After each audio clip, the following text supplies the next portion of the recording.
episode of the most famous person I barely met. Very exciting. Another in-person interview in the wonderful home of a writer that I admire. I like to call him my friend. Great man, Bert Weisbord. He's invited me to do a show here. I've known Bert for, I believe, about 10 years now. Met him through a publisher of his who said, "You will like Bert. He fishes too, like me." And I met him and I did like him. And then Bert gave me his first book, Inside Passage, and I liked him even more.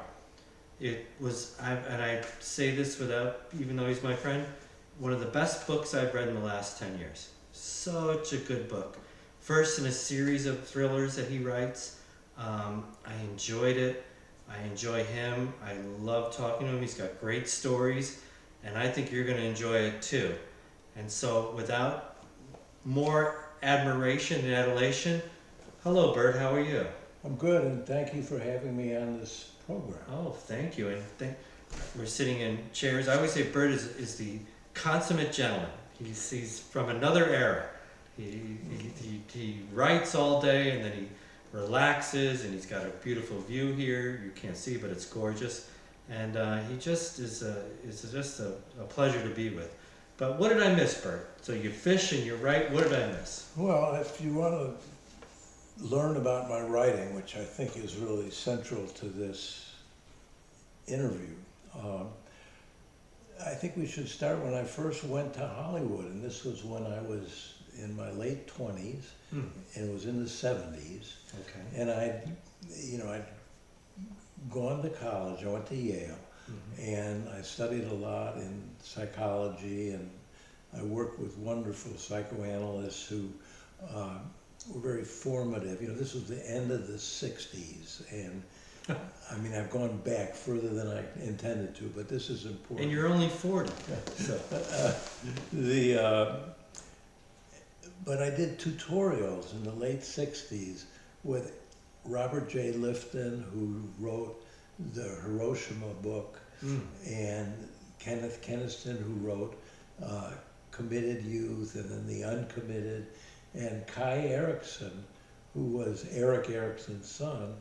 And it was all talking about what was happening in our culture and what was going on with young people. And at Yale at that time, the Bobby Seale trial was going on, and all of the a group of Black Panthers were on trial. And there was a huge demonstration on, I think it was May Day, and the 82nd Airborne was there. I mean, it was very scary, you know, but it was a very exciting time for me because I was talking with these great psychoanalysts. Well, Erikson was a psychoanalyst, Keniston was a psychologist, I said Lifton was a psychoanalyst, Erikson was a sociologist. And but we were all talking and thinking about character, culture, change, how it happened. And it sort of got me interested in movies. And when I finished college and I went back to Chicago, I got a job making educational films. And, you know, it was a great job. It was, little films, and I got to do everything. I got to write, I got to direct, I got to cast them. And, you know, it's like, what's so important about a wheel, you know? But I did, you know, one about the Freedom of Information Act, and a couple of good ones. And anyhow, I decided that I wanted to go make feature films. I didn't know anybody. And again, you know, I was young and I was naive and I was bold. And in those days I learned and I studied about this, and I'd gone back to graduate school in finance because I figured I needed to have some money if I was going to go to Hollywood. And I learned that for $9,600 you could finance a high budget movie. Oh my God. That was the Writers Guild minimum. And so I went to Hollywood, and I went to all these writers that I love, and I made these, with hindsight, very smart, but I wasn't aware of it at the time, these deals where I would really defend the writers. I mean, this is a time when writers were, you know, not very high on the totem pole in Hollywood. Not like now. But they're much more now, actually, Yeah. than they were then.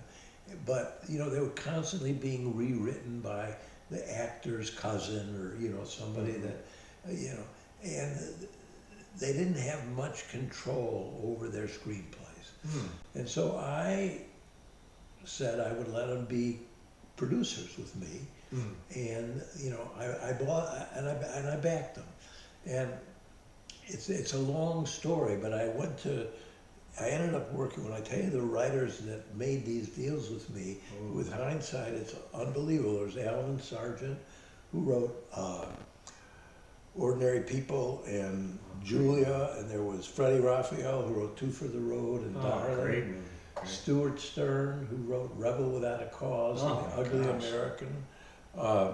Andy Lewis, who wrote Clute. I mean, it's just an amazing group of people. And that's where I started to work with writers. And what happened is, these writers came back to work with me again. I couldn't figure out why, but it was many years later when I'd already produced 2 movies. I produced a movie called Ghost Story with Fred Astaire and Melvin Douglas. And this was at Universal.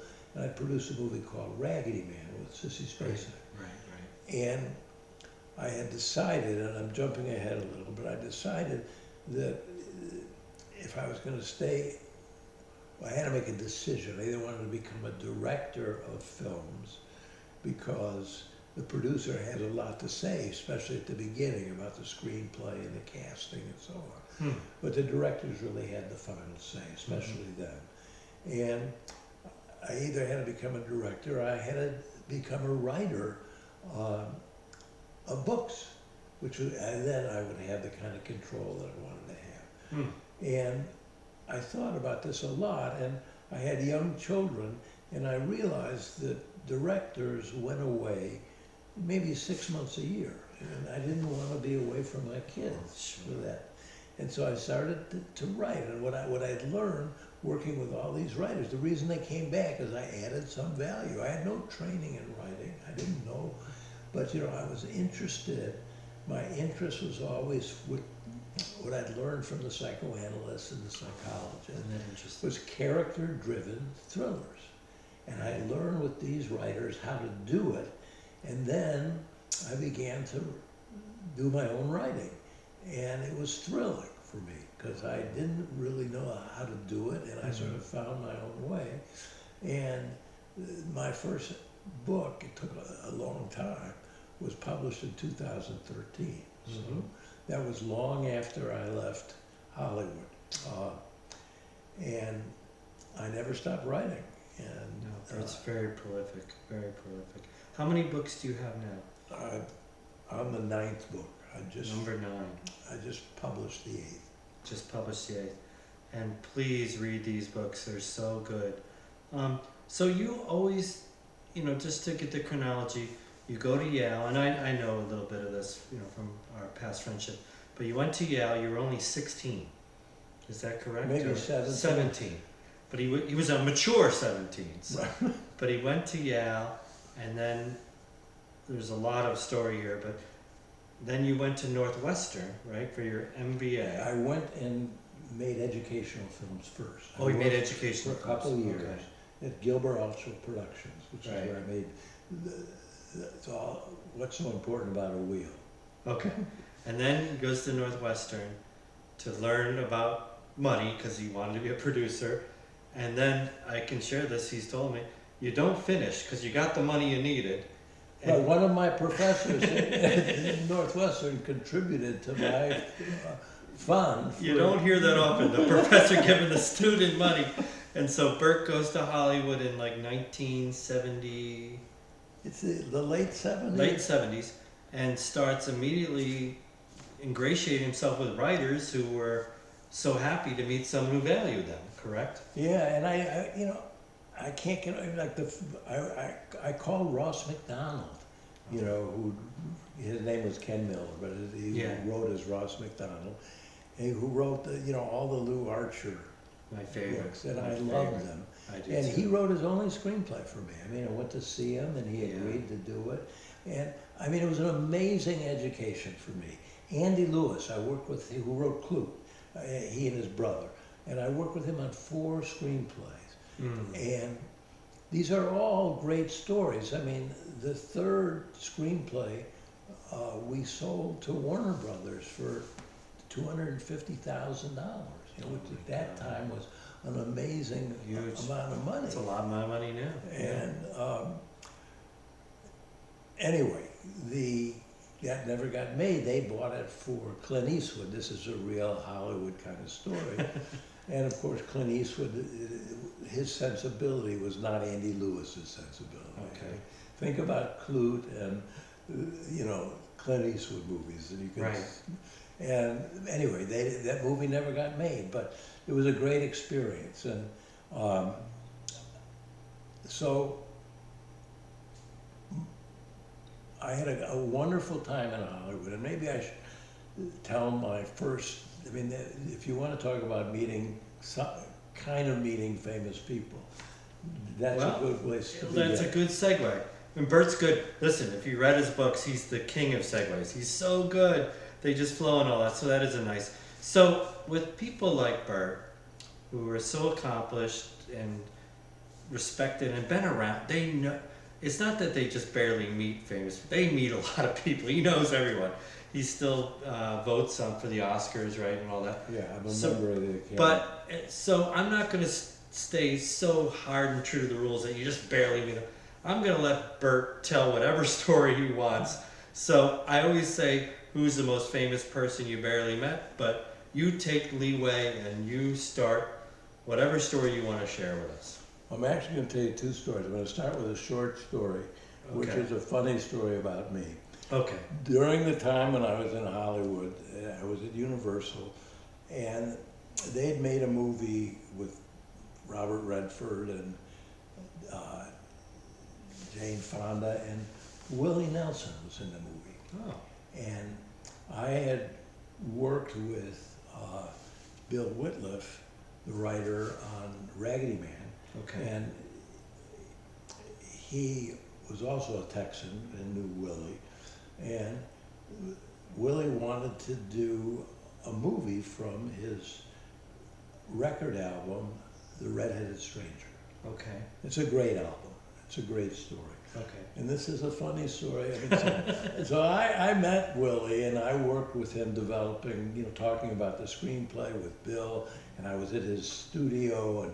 But the story I want to tell is one of my big gaffes. I was in a limo. Universal was driving us to, I don't know where it was that Willie was performing, and his agent was there, and the Universal vice president in charge of production was there. He was, you know, we were talking about Red-Headed Stranger, and we were saying that Willie wanted to be in it. You know, I was young and very naive, and I said to these people, I said, well, you know, he could be the Red-Headed Stranger grandfather. There was a total silence. I was like, oh! And, you know, I felt so embarrassed later because, of course, you know, he wanted to play the Red-Headed Stranger, not his grandfather. Willie Nelson doesn't play the grandfather. Yeah, brilliant. Anyhow, that's just a funny story. But It is funny. But now let me get to another story, which involves very famous people. Good. That's why we're here. Okay. I developed a screenplay with Freddie Raphael, who wrote Darling and Two for the Road and Far from the Maddening Crowd. And he was an English writer and very distinguished novelist as well. And I talked to him about an idea I had called, and he wrote the screenplay. It was called The New Wife. It was a wonderful screenplay. Long story short, we got Al Pacino and Diane Keaton to agree to do it just after The Godfather. So you couldn't have more sought-after actors and actresses. It was a big deal, and it was at United Artists, which had just have new management because the people at United Artists had had a fight with the corporate. I mean, I'm not going to get into the details of that, but they left to form Orion, but this is relevant to the story. But United Artists decided that they would do this screenplay, the Freddie Raphael screenplay, with Pacino and Keaton, and I then got Sidney Lumet, Wow. the director, to do that, and of course he'd worked a lot with Al Pacino, and so everyone was happy. And this was the exciting part about meeting famous people. Before that deal got closed, well, even before that I should say, we made everybody's, they told me that they wanted to read it, Pacino and Keaton, and they invited me to come with the script to New York. Wow. And I read it with them. Oh, wow. And I gotta tell you, they're better readers than me. I say that with absolute humility. I mean, they were so terrific. And I was just like reading, you know, the minor parts, and I just couldn't keep it. It was thrilling. It was just wonderful. What an experience. And so that was a great day. And we all agreed to do it, and Sidney was on board. I had lunch with him. And there's a thing in Hollywood called pay or play. Pay or play. And that means that on that day, the studio will commit to pay everybody's fee if they make the movie or not. So that's the way you fix a star or an actor. In this case, it was 2 stars and an actor. And before they would do that, they then went to me and they asked me to renegotiate all the deals because they were so expensive. And these people were very highly paid people, even at that time. And so I went back, and each of them had the most powerful agents in the movie business. There were 3 of them. One of them was also my lawyer, Barry Hirsch, who's an amazing lawyer. And he represented Diane Keaton, and Jeff Berg represented Sidney Lumet, and Stan Kamen represented Al Pacino, and he was at William Morris. And so I went back, and these guys are all, I mean, I had to agree to get everyone to agree to go back exactly the same percentage. Okay. And they did it, and I was a kid, you know, I couldn't believe that this happened. And it all came together, and so we were gonna be what they call pay or play on Thursday or Friday, I don't even remember what day. And my lawyer, this was Barry Hirsch at the time, well, he was always my lawyer, took me out for lunch in a Hollywood restaurant. And we're celebrating, and I mean, the maitre d' comes to the table with a telephone. Now this had never happened to me before. And it was Sidney Lumet. Okay. And Sidney wanted to talk to me, and so I said hello, and he explained that he wasn't going to be able to make the movie because his agent had made a deal for him to make Prince of the City, which is a movie he did make, With Tree and he Williams. always wanted to make, Yeah. but no one wanted to make it because it's such a difficult movie. But the people at Orion were so adamant that United Artists, which is the company they left from, didn't make this movie with Al Pacino and Sidney Lumet and Diane Keaton, that they were willing to do Prince of the City. So Jeff Berg, his agent, went to them and said, if you do this, you know, and that was the end of the movie. Oh. And I mean, Crushing. yeah, it was, that was just Hollywood. I mean, that's just the That was way- Hollywood. But I got, I was right in the middle of things, and it was very nice. It was, Wow, what a story. That's like a real Hollywood story. yeah. And you tell it so well. And so vivid. I love the phone coming in because that wasn't cell phone time, right? No. They must have had a big cord or Right, something like right, that. that's It exactly seems right. like something out of a movie, like the bat phone. And that must have been a terrible blow. No, it was very hard. But we went on, and, there were just, the movie never got made, and I felt bad about that. I particularly felt bad because I thought the writer, well, not just the writer, but everyone had put a lot of time. Yeah, no, it's terrible.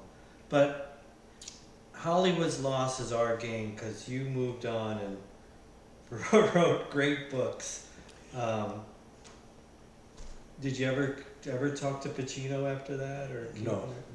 I mean, I was involved with another project that Diane Keaton was involved. There was another script. It was actually an Andy Lewis script. That's another Hollywood story. It was, and Mike Cimino had agreed to direct it, and he'd just done what was the catastrophic movie? Poseidon Adventure. What? A volcano or Poseidon No, Adventure? No. Earthquake or? Well, I'll remember it sooner or later, but it was the one that went so over budget. Again, it was a United Artists, and it did not do well. But he was a notoriously difficult person, and it was again my lawyer, Barry Hirsch, who arranged for he and I, and I'm telling you another story, I hope that's not too many. We got all night, it's okay. To have dinner, and he said he'd like to do the script and love to do it with Diane Keaton, and Diane had read it and she wanted to do it too, so that was all put together. But the one thing that he wanted to insist was that his girlfriend be the producer. I said categorically, right there at dinner, no. And that was the end of that sentence.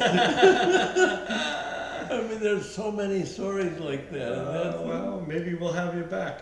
Let me, I'll put you on the spot. So in your time in Hollywood, who was the person you liked the most? Like actor or whatever that you got to meet or direct? Who did you really like? This is a nice person, or this was really. Well, there were a lot of. But is there anyone who stands out? Like you really. Well, Barry Hirsch, the lawyer. Barry Hirsch, the lawyer. He taught me a lot about how to think about just really movies and how to protect people's interests. It was really an education working with him.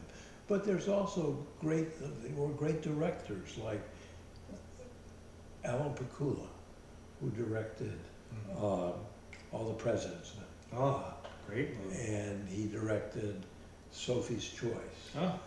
And, I mean, he's a wonderful director, and he directed the one with Denzel, the Grissom book. Okay. Again, I'm sorry, I don't remember That's all okay. the names. It's a lot of movies. Yeah. But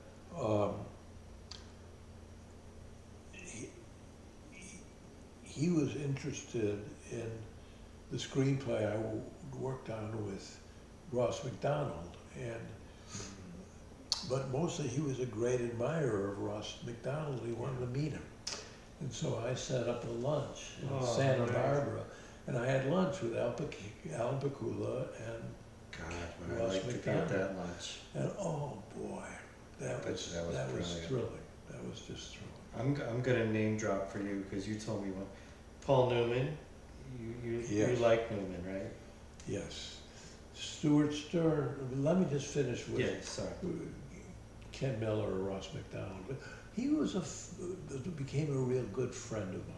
Oh. And I was going out once a week to Santa Barbara, where he lived, to work with him. And I learned so much from him, and that was such a great experience. And he had Alzheimer's by the end, so he was never able to really finish the last draft. And you know, not a happy ending. We never made that movie, but Yeah. it was a great experience, and I'll never forget that lunch. Paul Newman was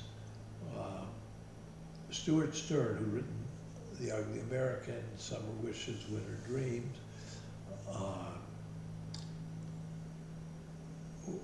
was Paul Newman's biographer.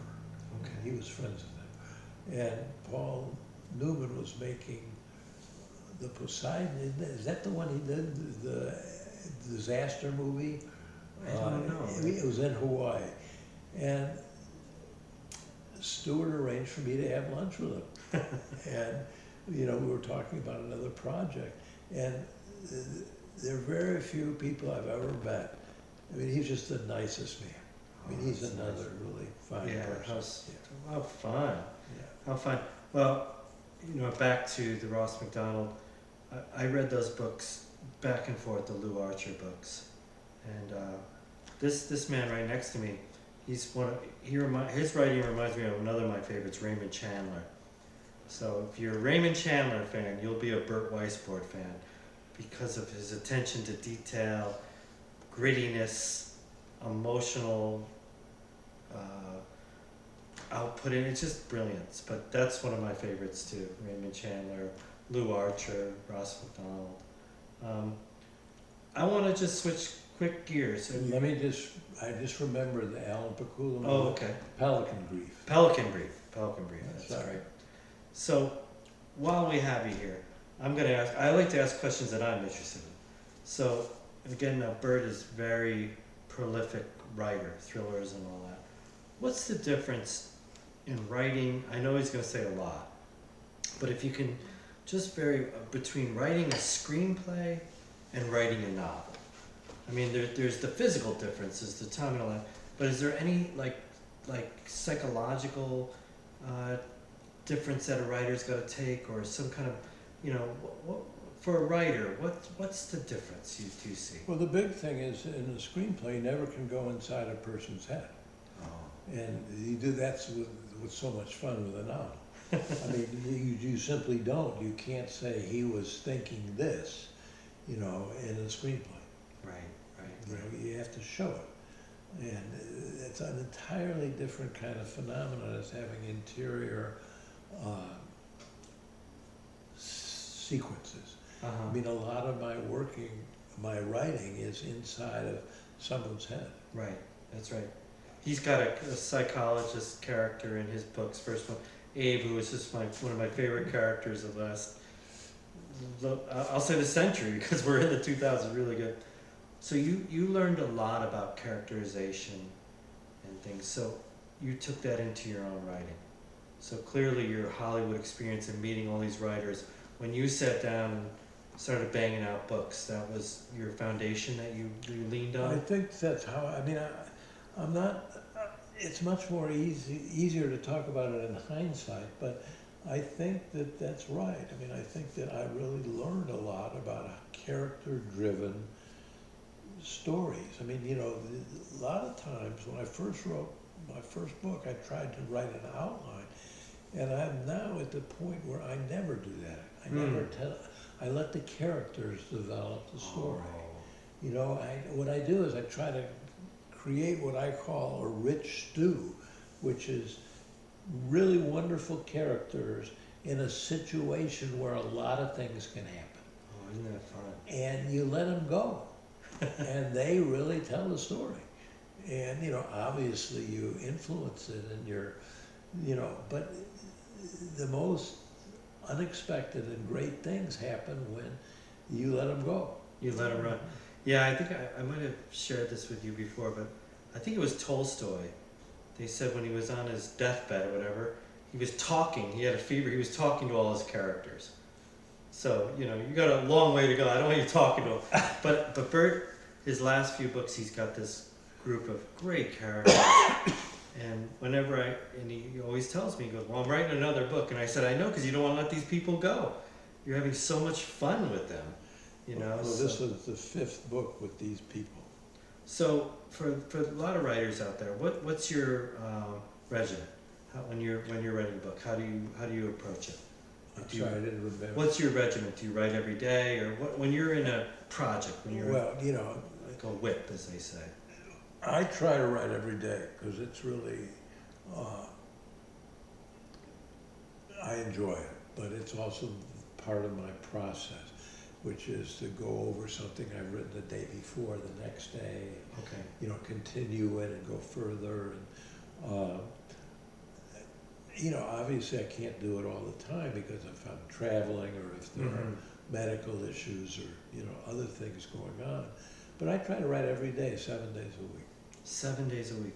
So what you do is you write for that day, you're done, the next day you start back with what you wrote, you look it over, do a little editing. And I may go back a little further, but you know, there's some days when I just go forward, where I'm in the middle of something, and I just take a quick look at the first couple of pages, and then I just go forward. Get the scent and go. Right. And so how long from conception to finish does it usually take you to write a novel? A little less than a year. Wow, that's good. It only took me 5 years to write my first one. Well, the first one took me a long time too, and a lot longer to get it published, I'll tell you that. This is a terrible question to ask a writer, but one of my favorite writers is Somerset Maugham, who wrote Razor's Edge, Of Human Bondage, all these great books. And I just picked up another book of his, Cakes and Ale. It's a really great little book. And I always like to read the forewords, or the introduction, especially when the writer writes. And he's writing like, he's pretty sure that Of Human Bondage is his best book. But he said, Cakes and Ale is my favorite. So if I'm going to put you on the spot, what's your favorite that you wrote? That, you know, do you have one? Are they all like, you love them all the same? No, I mean, I'm gonna have to give you an answer you won't like. It's like asking which is your children is your favorite. You know, you can't say. Well, I think my mom could say it's me. So what? So you're not going to tell me then what your best book is? You don't know. You don't want to say. No, you love them all. Well, I think that I can tell you what my wife would say. Okay. She thinks the first book, the one that you like so much, Inside Passage, yeah. and that's the first of a trilogy. Right. And that's Corey Logan trilogy. Yeah, they're great. And then the first book in the Cash and Kelly, which is now, I don't know what you call when you have 5 books. It's not a quintilogy or something. I think they call it a lot.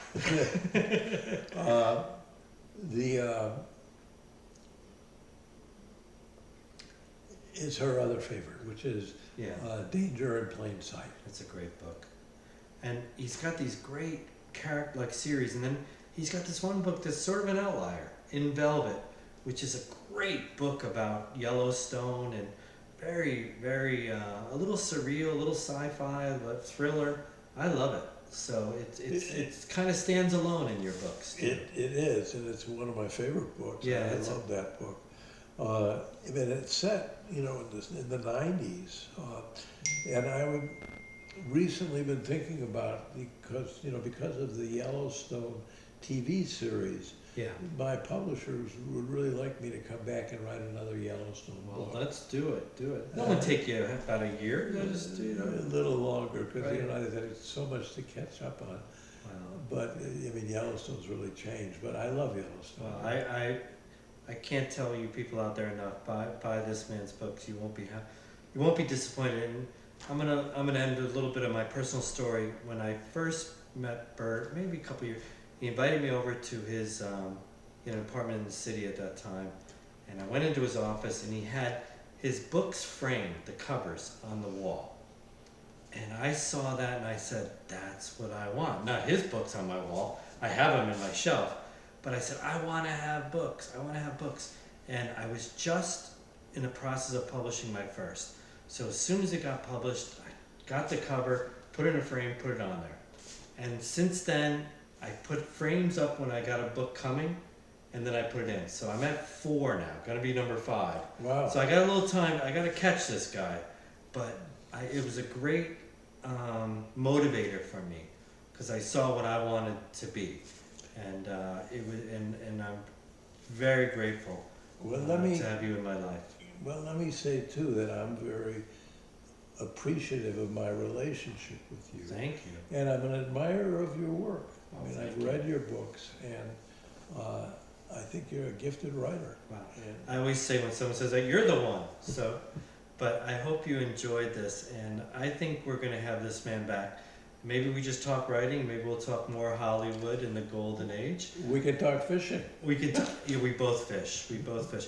Bert is a fly fisherman, a great fly fisherman, in Montana, correct? Yellowstone, that's where Yeah, that book yeah. That's something I've never mastered. He came out to my house in Long Island and tried to teach me one day. But we've also fished together, and it's wonderful.